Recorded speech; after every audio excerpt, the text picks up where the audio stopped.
हम सभी यह अच्छी तरह से जानते हैं कि महात्मा बुद्ध विष्णु जी का अवतार थे। वह शांतिप्रिय और न्यायप्रिय थे। महात्मा बुद्ध का जीवन हम सभी को बहुत बड़ी प्रेरणा देता है। महात्मा बुद्ध को भगवान विष्णु के 9वें अवतार के रूप में जाना जाता है। वह एक राजा के बेटे थे। कैसे वह राजा से बुद्ध बने, यह जानना बहुत ही रोचक है।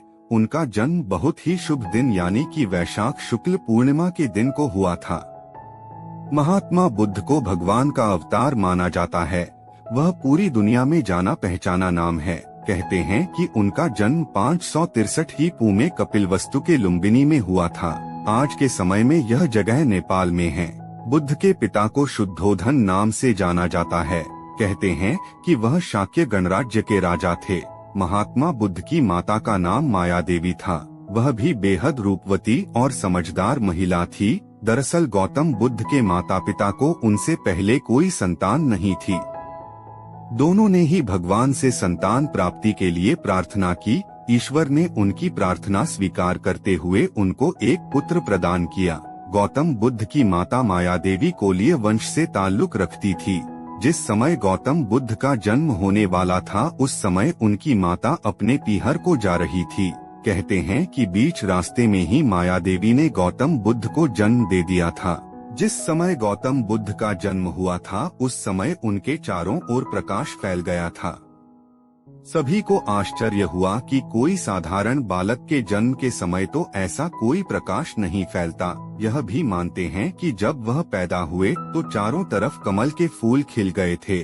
गौतम बुद्ध के माता पिता ने उनका नाम सिद्धार्थ रखा था। अपने जन्म के थोड़े दिन ही बाद में बालक सिद्धार्थ की माता का निधन हो गया। माता के निधन के बाद सिद्धार्थ का लालन पालन माया देवी की छोटी बहन महाप्रजावती ने किया। वह सिद्धार्थ की मौसी के साथ साथ सिद्धार्थ की माँ भी बन गई। बालक सिद्धार्थ के चेहरे पर असाधारण तेज था। जब गौतम बुद्ध छोटे थे, तभी बहुत से विद्वान पंडितों ने यह घोषणा कर दी थी कि बुद्ध या तो महान राजा बनेंगे या फिर वह हमेशा के लिए एक सन्यासी की तरह अपना जीवन व्यतीत करेंगे। बुद्ध के पिता शुद्धोधन को यह बात बहुत ज्यादा डराने लगी कि उनका पुत्र एक सन्यासी कैसे बन सकता है। बुद्ध के पिता दिन रात इसी कोशिश में लगे रहते थे कि उनका बेटा सांसारिक मोहमाया से बिल्कुल भी बाहर नहीं निकल सके।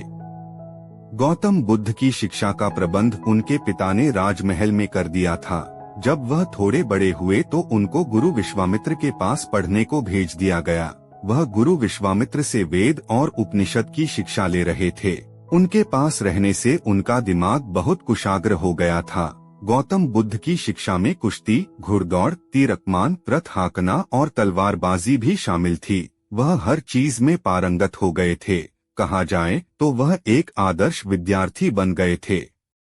महात्मा बुद्ध के जीवन से जुड़ी हुई अनेकों प्रेरक कथाएं हैं जो लोगों को जीवन में प्रेरणा देती हैं। आज हम आपको भगवान बुद्ध के जीवन से जुड़ी एक ऐसी घटना के बारे में बताने जा रहे हैं जिससे जानकर आप भी प्रेरणा लेंगे। महात्मा बुद्ध के जीवन से जुड़ी हुई अनेकों प्रेरक कथाएं हैं जो लोगों को जीवन में प्रेरणा देती हैं। उन्होंने लोगों को प्रेम, करुणा, दया, उपकार, जीवों से प्रेम करने जैसे कई अनमोल उपदेश दिए हैं। बौद्ध धर्म के अनुयायी उनके उपदेशों का अनुसरण तो करते ही हैं।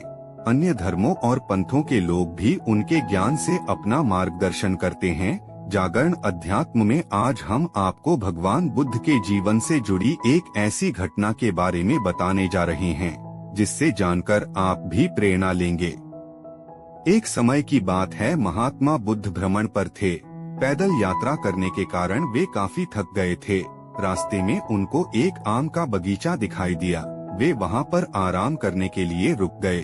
उन्होंने पेड़ के नीचे गिरे हुए मीठे आम खाए और वहीं उनकी छाया में आराम करने लगे। तभी वहां बागीचे में कुछ युवकों का झुंड आया। वे युवक पत्थर मारकर पेड़ पर लगे हुए आम गिराने लगे। पेड़ के दूसरी तरफ महात्मा बुद्ध आराम कर रहे थे। एक युवक ने पत्थर फेंका तो वह आम को न लगकर महात्मा बुद्ध के माथे पर जा लगा।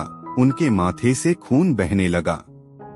यह देखकर वे युवक भयभीत हो गए और वे अपराध बोध से ग्रस्त होकर भगवान बुद्ध के पास आए और उनसे माफी मांगने लगे।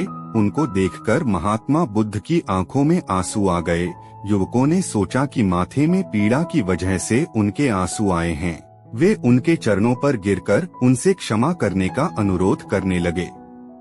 उनमें से एक युवक ने कहा, हमसे भारी भूल हो गई है, हमने आपको मारकर रुला दिया। इस पर बुद्ध ने कहा, बच्चों, मैं इसलिए दुखी हूँ क्योंकि जब तुमने आम के पेड़ पर पत्थर मारा तो पेड़ ने बदले में तुम्हें मीठे फल दिए, लेकिन जब तुमने मुझे पत्थर मारा तो मैं तुम्हें कुछ अच्छा देने के बजाय तुम्हें केवल भय दे सका। भलाई करना हमारे स्वभाव में होना चाहिए, भले ही हमें वह बुराई के बदले में करना पड़े।